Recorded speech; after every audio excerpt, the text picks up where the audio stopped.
छीटे चललन पापा दरवा जगे माय छिपा भरल चंदन ले बेटी बाहर एलन से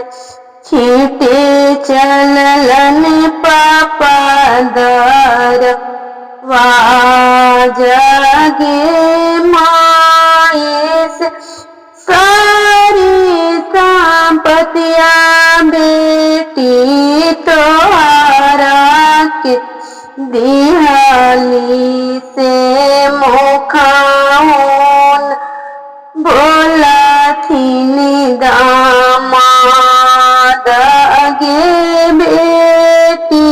से सारी संपत्तिया बेटी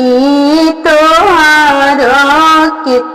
दिहाली से मुखाउन बोला थीन दामाद गे बेटी सारी संपत्तियां जी पापा समाधि के दिहाला से चैना में हथन दाम दादी पापास सारी संपत्तियां जी पापा समाधि के दिहाला से चैना माला रसल हथन दामा दाजी पापा इतना सुनते पापा उठी खार भेलन से चली भेलन कोरा था जा गे माय इतना बचन जब सुनलन बेटी के पापा चली भेलन कोरा था बाजा गे माय सोनमा चूरिए पापा चना बनवालन पेनवालन दुलरा दामाद गे माय सोनमा चूरिए पापा चैनमा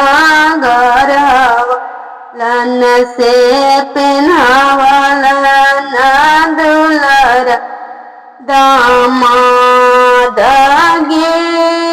माय जब सुंदर दुल्हा सोने चैना पिन्हलन से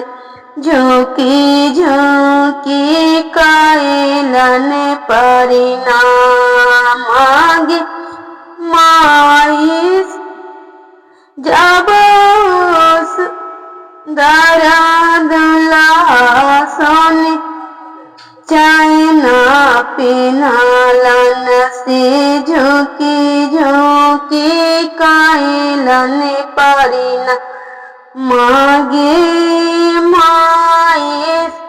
छिपा भरल चंदन ले बेटी बाहर लन से छिटे चललन चाचा दर जगे माय छिपा भरल चंदन ले बेटी हारायलन से छिटे चललन भैया दर जगे माय सारी संपत्तियां बहिनी तोहरा के दी से मुखा